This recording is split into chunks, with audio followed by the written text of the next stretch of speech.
नमस्कार बच्चों, कैसे हैं आप लोग। आशा करते हैं अच्छे से होंगे और आपकी पढ़ाई भी बहुत ही अच्छे से चल रही होगी। बच्चों, हम लोग जो कर रहे थे वो क्या था, कर्मवीर। कर्मवीर चैप्टर अर्थात 14th लेसन हम लोग पूरा कर चुके थे, अच्छे से उसको समझ चुके थे। आज जो करने वाले हैं उसका है अभ्यास। ठीक है, तो आज हम लोग उसका जो अभ्यास करेंगे तो उसमें क्या है, सबसे पहले विचार और कल्पना है। तो जो क्वेश्चंस आपके करने के लायक है, कुछ करने के लायक जो क्वेश्चंस होते हैं वो तो आप स्वतः करेंगे, लेकिन जैसे वो जो क्वेश्चंस जिसमें हम आपकी हेल्प कर सकते हैं वो वाली हेल्प हम आपकी कर देते हैं। ठीक है, देखिए एक क्वेश्चंस ये है आपका, विचार और कल्पना में कौन सा है ये, कि जीवन में किसी कार्य की सफलता के लिए क्या क्या आवश्यक है, इस बिंदु पर अपने विचार लिखिए। तो वन में किसी भी कार्य की सफलता के लिए सच्ची लगन, कार्य के प्रति पूरी निष्ठा और समर्पण की अति आवश्यक होता है। बात सही भी है। जैसे कि आप कविता में पढ़े थे ना, देख कर बाधा विविध बहुविघ्न घबराते नहीं। कितनी भी कठिनाई आ जाती है, कितनी भी परेशानियां आती हैं रास्ते में, लेकिन वो किसी भी परिस्थिति में घबराते नहीं हैं। चाहे चाहे क्या हो, चाहे जो है व्योम के को छूते हुए दुर्गम पहाड़ हों, चाहे घने जंगल का तम हो यानी अंधकार हो, कोई भी परिस्थिति हो, वो हर बात उनके लिए एक सामान्य बात होती है और हर बात में वो क्या होते हैं, सफल होते हैं। ठीक है, तो वो दूसरों के सामने क्या अपना एक उदाहरण प्रस्तुत कर देते हैं। तो क्या कहें कि वन में किसी भी कार्य की सफलता के लिए सच्ची लगन, कार्य के प्रति पूरी निष्ठा और समर्पण अति आवश्यक होता है। ठीक है, चलिए दूसरा प्रश्न करते हैं। दूसरा प्रश्न है कि कविता में कवि ने किसकी प्रशंसा की है। कविता में कवि ने किसकी प्रशंसा की है। तो इस कविता में कवि ने मेहनती, जुझारू और लगनशील व्यक्ति की प्रशंसा की है। ठीक है, ये कविता से है, वो आपका किससे था, विचार और कल्पना से। तो क्या है, दूसरा प्रश्न है, कर्मवीर देख मिलने पर भी क्यों नहीं पछताते हैं। ये थोड़ा सा प्रश्न आपका उटपटांग लग रहा है। कर्मवीर दुख मिलने पर भी क्यों नहीं पछताते हैं। क्या है आपका, कर्मवीर देख नहीं है, क्या है, कर्मवीर दुख मिलने पर। यहाँ पे आप दुख कर दीजिए, दुख मिलने पर भी क्यों नहीं पछताते हैं। तो देखिए क्यों नहीं पछताते हैं, क्योंकि कर्मवीर इसके बारे में सोचता ही नहीं है कि दुख क्या है। दुख के बारे में ज़्यादा वो सोचता ही नहीं, न इन बातों के बारे में सोचने के लिए उसके पास समय होता है। उसका पूरा ध्यान अपने काम पर और उसकी नज़र अपनी मंजिल पर होती है। ठीक है, चलिए नेक्स्ट करते हैं। नेक्स्ट है कि देखिए नेक्स्ट क्या है, तीसरा क्वेश्चन है आपका कि सब जगह सब काल में फूलने फलने से कवि का क्या तात्पर्य है। सब जगह सब काल में फूलने फलने से कवि का क्या तात्पर्य है। तो कवि का तात्पर्य यह है कि कर्मवीर या कर्मठ व्यक्ति हर समय और हर स्थान पर सफलता प्राप्त करता है। ठीक है, चलिए चौथा प्रश्न करते हैं। चौथा प्रश्न है आपका कि कर्मवीर दूसरों के लिए किस प्रकार नमूना बन जाते हैं, किस प्रकार उदाहरण बन जाते हैं।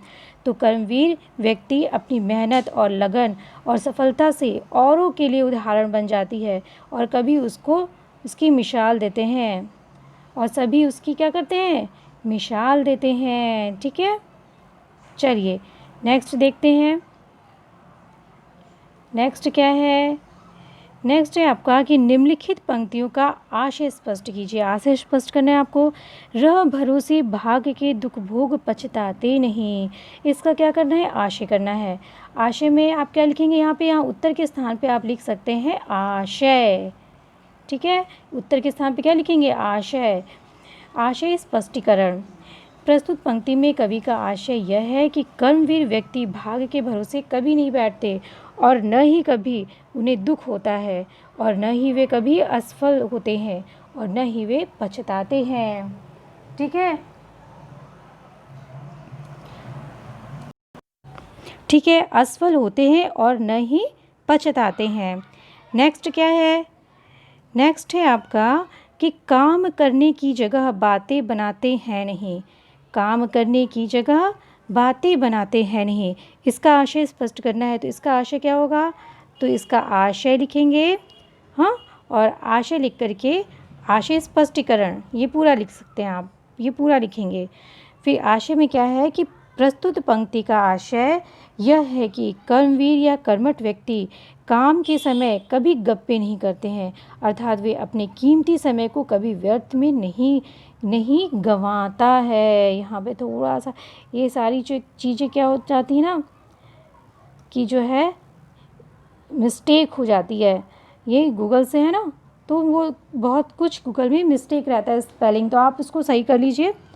तो ये क्या है? गंवाता, उसके लिए हर क्षण कीमती होता है, ठीक है, उसके लिए हर क्षण क्या होता है? कीमती होता है, और वह समय के हर क्षण का सदुपयोग करता है। ये अवाता के स्थान पे गंवाता करिएगा, गंवाता है, समय को बर्बाद करता है। समय को उसके लिए हर क्या होता है? हर क्षण कीमती होता है, ठीक है। तो चलिए नेक्स्ट करते हैं। नेक्स्ट है आपकी बच्चों भाषा की बात। भाषा की बात में ये बहुत इम्पॉर्टेंट है कि स्त्रीलिंग और पुल्लिंग पहचानना। हिंदी में क्या होता है कि हिंदी में भी बहुत सारे प्रश्न आते हैं आपके एग्जामिनेशंस में, चाहे एकेडमिक हो चाहे कोई कॉम्पिटिटिव एग्जामिनेशंस हो, उसमें बहुत सारे प्रश्न आते हैं स्त्रीलिंग और पुल्लिंग कि ये शब्द स्त्रीलिंग है या पुल्लिंग है। तो स्त्रीलिंग और पुल्लिंग पहचानने का सबसे अच्छा तरीका आपका यही है कि आप उसमें विशेषण लगाइए। हमने आपको बताया था ना, अच्छा और अच्छी विशेषण लगाइए। जब आप अच्छा और अच्छी विशेषण लगा के उसको उस शब्द के आगे लिखेंगे, उस शब्द के आगे लिखेंगे अच्छा या अच्छी करके, तो अपने आप आपको समझ में आएगा कि ये पुल्लिंग है या स्त्रीलिंग है। जैसे चित्र, चित्र अच्छी है, चित्र अच्छा है, ये चित्र अच्छा है, अच्छा चित्र। छोटा चित्र, छोटी चित्र नहीं बोलते हैं, अच्छा या छोटा बड़ा, ऐसे आप जो है विशेषण लगाइए, चित्र के आगे लगाइए छोटा चित्र, अच्छा चित्र, बड़ा चित्र, ठीक। तो ये क्या हो गया? पुल्लिंग हो गया। बड़ी होता तो क्या बनता आपका? स्त्रीलिंग बन जाता। लेकिन छोटी चित्र ये तो उपयुक्त ही नहीं लग रहा है, छोटा चित्र होता है ना। उसी तरह से लताएं, लताएं तो बहुवचन में है, इसको एक वचन में क्या है? लता, लता। तो लता क्या है? स्त्रीलिंग है। एक शॉर्ट ट्रिक हम आपको ऐसे बताते हैं कि जैसे कि अकारांत होता है ना, अकारांत, लगभग शब्द आपके जो अकारांत के लगभग शब्द होते हैं जिसका एंडिंग अ से होता है, ठीक है। चित्र अ आया ना, तो वो वाले शब्द लगभग कैसे होते हैं? पुल्लिंग होते हैं। और आ ई वाले शब्द लगभग क्या होता है? लगभग हम कह रहे हैं लगभग कैसे होते हैं? स्त्रीलिंग वाले शब्द होते हैं, ठीक है। तो ये थोड़ा सा इसको ध्यान में रखिएगा। लता तो वो क्या हो गया? स्त्रीलिंग। आ रहा है अंत में तो वो स्त्रीलिंग है, ये तो बहुवचन है। और फिर क्या है? जंगल, जंगल क्या है? पुल्लिंग, जंगल क्या है? पुल्लिंग। बाधा, देखिए अ आया ना, तो क्या है? पुल्लिंग। अब आप इसके आगे विशेषण भी लगा के देख सकते हैं। हाँ, बड़ा जंगल, बड़ी जंगल बोलते हैं, बड़ा जंगल। और विशाल जंगल, बड़ा जंगल, ऐसे बोलते हैं ना, तो यानी क्या है? ये पुल्लिंग है। बड़ी जंगल तो बोलते नहीं है, बड़ा, तो ये पुल्लिंग हो गया। और इसमें जो अकारांत भी आ रहा है, बाधा आया, स्त्रीलिंग है। नदी, स्त्रीलिंग। बात, बात। अब ये देखिए, ये आपका हमने कहा था लगभग, लगभग हो सकता है, लेकिन बात आपकी जो है स्त्रीलिंग है, ये भी अकारांत है लेकिन बात आपकी स्त्रीलिंग है, क्योंकि आप बात के आगे विशेषण लगाइए। अच्छी बात, अच्छा बात नहीं बोलते हैं, अच्छी बात। बुरी बात, बुरा बात नहीं बोलते हैं हम लोग ना, अच्छी बुरी, हाँ, इसका इस्तेमाल करते हैं। तो अच्छी बुरी तो हम स्त्रीलिंग के लिए इस्तेमाल करते हैं ना, तो ये क्या हो गया? बात स्त्रीलिंग हो गया। रात, रात भी स्त्रीलिंग है, ये भी अकारांत है तो भी वो स्त्रीलिंग है। जो भी आपका सिंपल ये है कि आप आगे विशेषण लगाइए, विशेषण लगा के उसको पहचानने की कोशिश करिए, ठीक है। चलिए फिर आपका नेक्स्ट है कुछ शब्द उपसर्ग और प्रत्यय दोनों के योग से बनते हैं। कैसे बनते हैं? उपसर्ग और प्रत्यय दोनों लगा करके बनते हैं कुछ शब्द। जैसे पराधीनता आ गया शब्द, तो अब इसमें बोलेगा, यदि ऐसे प्रश्न बहुत आते हैं कि इसमें उपसर्ग और प्रत्यय बताइए।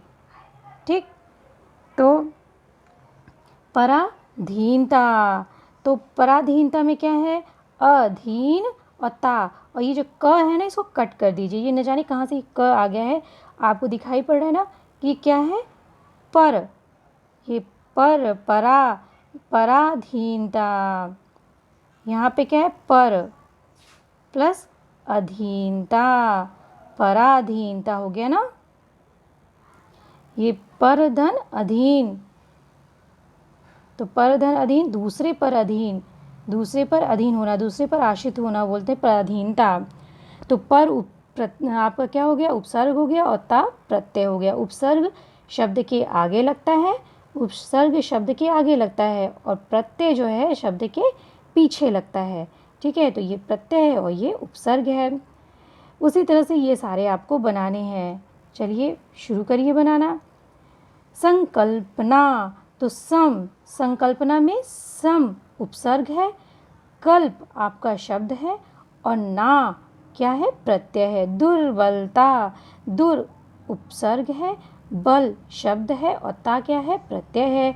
अविश्वसनीयता, अ क्या है, उपसर्ग हो गया, विश्वसनीय, ये क्या है, विश्वसनीयता, विश्वसनीय, ये हो गया आपका शब्द, और ता आपकी प्रत्यय हो गई, विश्वसनीयता हो गई। संबद्धता, तो अ उपसर्ग, संबद्ध शब्द, और ता आपका प्रत्यय है। इस तरह से शब्दों को पहचानने के लिए आता है। तो बच्चों ये रहा आपका ये आपके जो क्वेश्चंस यहीं पे समाप्त होते हैं कर्मवीर के, और आपका चैप्टर भी फिनिश होता है ये वाला। और आप इसमें एक नॉलेजेबल चीज़ और है, नोबेल पुरस्कार, वो आपके पास बुक होगी तो उसको ज़रूर पढ़िएगा। ये सब नॉलेज गेन करने वाली चीज़ें हैं जिसको ज़रूर पढ़ना चाहिए। ठीक है, तो अब हम लोग मिलेंगे अगले वीडियो में आप एक नए चैप्टर के साथ में। ठीक है, और यदि ये क्लास आपको अच्छी लगे तो इसको लाइक करिए, सब्सक्राइब करिए, और अपने दोस्तों को शेयर भी करिए। ठीक है, ताकि वो भी इसका लाभ उठा सकें। और हमेशा हंसते रहिए और मुस्कुराते रहिए।